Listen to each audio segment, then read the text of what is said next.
तस्मै सकलात्मने नमः। दीदीप्यमान तव कांति वपु प्रदीप्त शुद्धानुभूत जिन रूप तव स्वरूप गुंजायमान तव कीर्ति सुसर्वलोकी वंदे सदा समय सार सुनील सिंधु वंदे सदा समय सार सुनील सिंधु वंदे सदा समय सार सुनील सिंधु।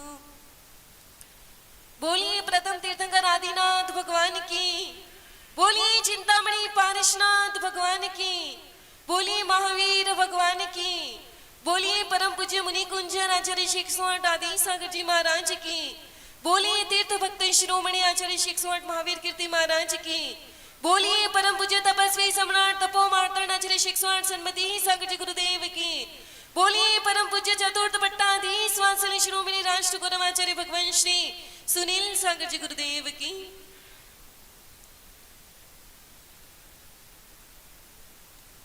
न हो पतवार हाथों में तो निश्चित नाव डूबेगी, दीवारें हो जहां कच्ची स्वयं एक दिन ही टूटेगी, मगर जिस नाव की पतवार सुनील गुरु के हाथों में हो, मगर जिस नाव की पतवार सुनील गुरुवर के हाथों में हो, उसी की नाव डूबेगी न डूबेगी न डूबेगी, उसी की नाव न डूबेगी न डूबेगी न डूबेगी। सौभाग्यशाली आत्माओं, हमने देखा है कि आचार्य जी भगवान का अभी महावीर जयंती है, एक सुनहरा अवसर आपके सामने है, और दूसरा आचार्य भगवान का दीक्षा दिवस। लोग तरसते हैं आचार्य भगवान का दीक्षा महोत्सव मनाने के लिए, नारियल के ढेर लग जाते हैं, लेकिन मैं कहूँ ये आपका सौभाग्य है, या कहो कि सुश्रुत सागर जी महाराज ने चतुर्मास किया है, उसकी भक्ति भावना का प्रबल सहयोग से अवसर मिला है कि आपके इस नगर में केकड़ी की इस पावन धरा पर महावीर जयंती के साथ साथ परम पूज्य आचार्य भगवान श्री सुनील सागर जी का दीक्षा महोत्सव मनाने का सौभाग्य अवसर मिलेगा। तो आप सभी लोग एक दूसरे को इस महान महोत्सव में जोड़ने का प्रयास करेंगे। क्या कभी फूलों ने पवन से कहा कि मैं खिल गया खुशबू फैलाओ? क्या कभी सागर ने लहरों से कहा कि मेरे अंदर की गहराई को जानो? क्या कभी पर्वत ने चट्टानों से कहा कि मेरी ऊंचाई को नापो? वैसे ही आचार्य भगवान जहां भी जाते कुछ भी नहीं कहते हैं, न कोई पंथवाद का यामो है, किसी प्रकार का कोई हट है, न कोई आग्रह है कि ऐसा स्टेज होना चाहिए, ऐसा संगीत होना चाहिए, ऐसा कुछ भी उनका नहीं है। लेकिन ये तो उनकी चर्या और साधना का प्रभाव है कि चाहे नेता हो, चाहे अभिनेता हो, चाहे क्रिकेट खिलाड़ी हो, सभी इनके चरणों में नतमस्तक होते हैं, इनके चरणों में झुकते हैं।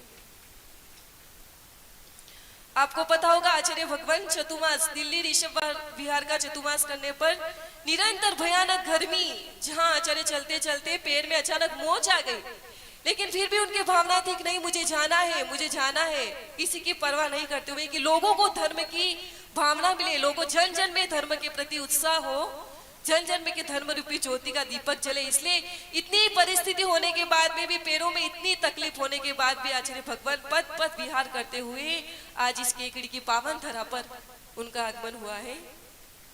एक बार की बात है जब आचार्य भगवान वागड़ की धरा पे थे, और वागड़ कहते हैं कि भक्ति में प्रसिद्ध है। अगर गुरुवर आते हैं ना तो छोटे से छोटे बच्चे से लेकर के बड़े तक भी उनके पीछे पीछे लग जाते हैं।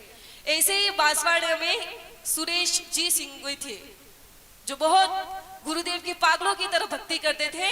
विहार करते करते रास्ते में उनका चैत्यालय था, बहुत सुंदर चैत्यालय था। उन्होंने गुरुदेव के चरणों में निवेदन किया, गुरुदेव हमारे यहाँ चैत्यालय है, आप दर्शन करो।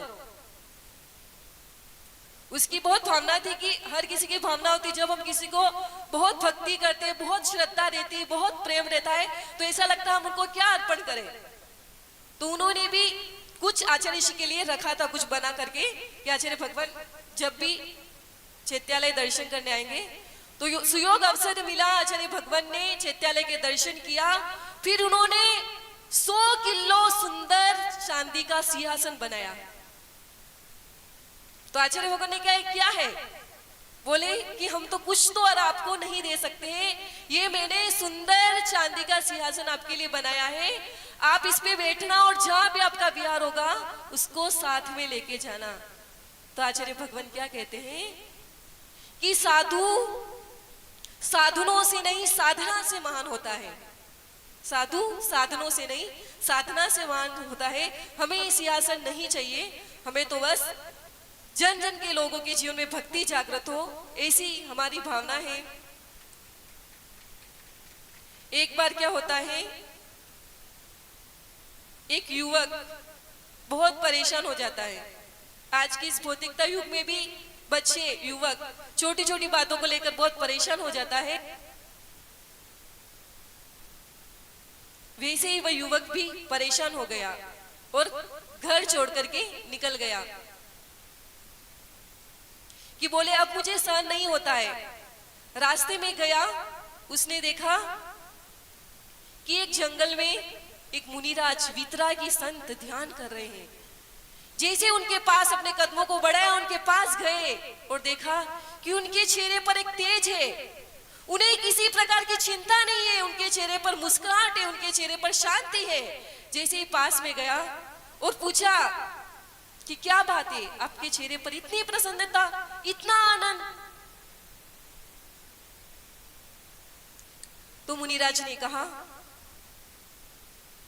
उसने कहा कि मेरे पास दुनिया का सारा वैभव है, दौलत है, सब कुछ है, फिर भी मुझे परेशानी होती है, फिर भी मुझे आकुलता होती है, फिर भी मुझे दुख होता है, और आपके पास तो न कोई आरंभ है न परिग्रह, कुछ भी नहीं है, फिर भी आपके चेहरे पर कैसे प्रसन्नता है। मुझे भी उस आनंद की प्राप्ति का उपाय बताओ, मेरे जीवन में भी वो शांति आए। तो मुनिराज ने उसे कहा, उसे दूर एक चट्टान के पास लेके गए। चट्टान के एक तरफ देवदारू का वृक्ष था और दूसरी तरफ छोटा सा गुलाब का पौधा था। तो संत ने कहा कि मैं इन दोनों वृक्षों को कई वर्षों से देख रहा हूं कि मैंने आपस में इनको कभी एक दूसरे जैसा होने की भावना करते हुए नहीं देखा, कि मैं तेरा जैसा बन जाऊं, तू मेरे जैसा बन जाए, वैसी भावना इनके सामने मैंने कभी नहीं देखी। जिस तरह हवा चलने पर जिस तरह गुलाब का पौधा खिलखिलाता है, वैसे ही यह देवदारू का वृक्ष भी झूमता है। जैसे ही हवा मंद मंद हवा चलती है, ये गुलाब का पौधा नाचता है, वैसे ही देवदारू का वृक्ष भी अपनी मस्ती में रहता है।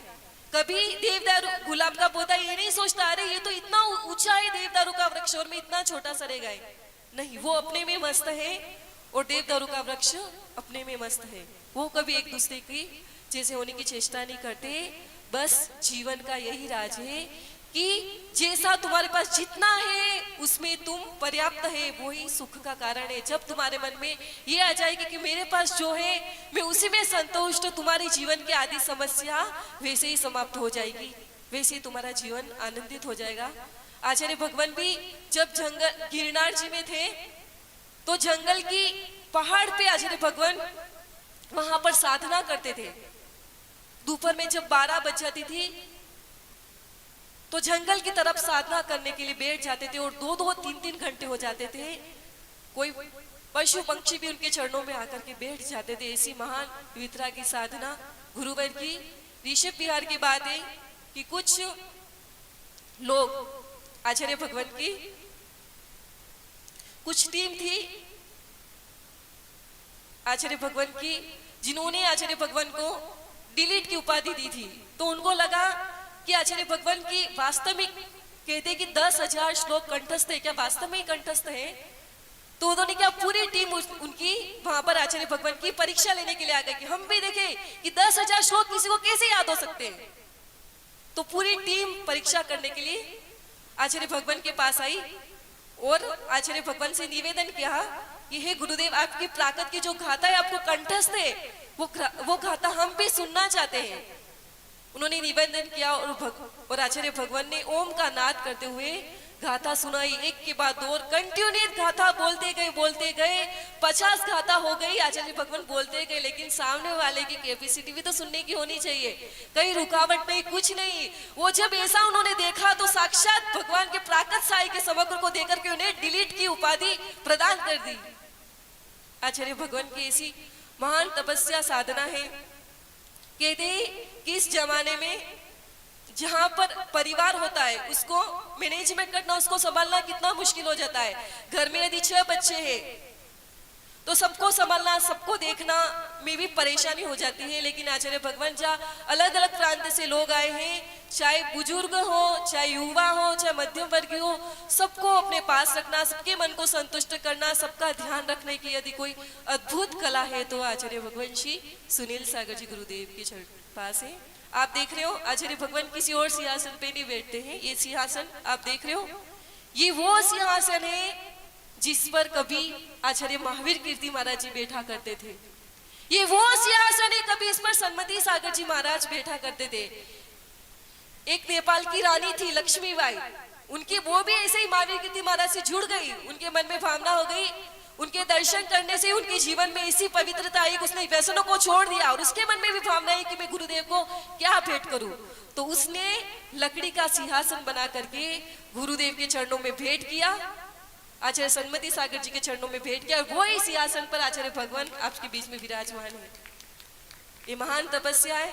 एक श्रावक मेरे पास आके बोला था, अलवर प्रांत का था, उसकी तबीयत खराब थी, डॉक्टर ने उसे कह दिया था कि तुम्हारा बचना मुश्किल है, शायद कोई भगवान की दुआ तुम्हें बचा ले। तो उसने क्या किया, वो श्रावक दूर से जयपुर से आया और आचार्य भगवान के चरणों का पाद प्रक्षालन लेके गया। और जैसे ही डॉक्टर ने जिस मरीज को कहा था कि इसको तो कोई भगवान ही बचा सकता है, वो चरणों का पाद प्रक्षालन उसके चरणों पे छिटका और तुरंत उसे होश आ गया। ये गुरु की साधना का प्रभाव है। कहते अज्ञानोपास्ति ज्ञानम ज्ञानम ज्ञानी श्रमाशया ददाति यस्तु यस्यास्ति सुप्रसिद्ध वचन। जैसी संगति करते हैं, संसार की संगति करते हैं तो हमें दुख प्राप्त होता है, कष्ट प्राप्त होता है, आकुलता प्राप्त होती है। और जैसे हम ज्ञानी गुरु के चरणों को पकड़ लेते हैं, उनके चरणों में आके बैठ जाते हैं, तो आपको कैसा लग रहा है अभी बताओ? ऐसा लग रहा है कि बैठे रहो। ये गुरु के आभा मंडल का प्रभाव होता है, उनकी चर्या साधना का प्रभाव होता है कि उनके पास उठने की हमें इच्छा नहीं होती है। आपका सौभाग्य है। तो आचार्य भगवान का ये दीक्षा दिवस का महान अवसर इस केकड़ी वाले लोगों को प्राप्त हो रहा है, तो आप इसमें जुटे, सबको जोड़े और इस महान अवसर का लाभ प्राप्त करें। इसके साथ बोले परम पूज्य चतुर्थ शिरोमणि आचार्य भगवान श्री सुनील सागर जी गुरुदेव की। बोलिए परम पूज्य 108 आचार्य श्री आदि सागर जी महाराज की, परम पूज्य 108 आचार्य श्री महावीर कीर्ति जी महाराज की।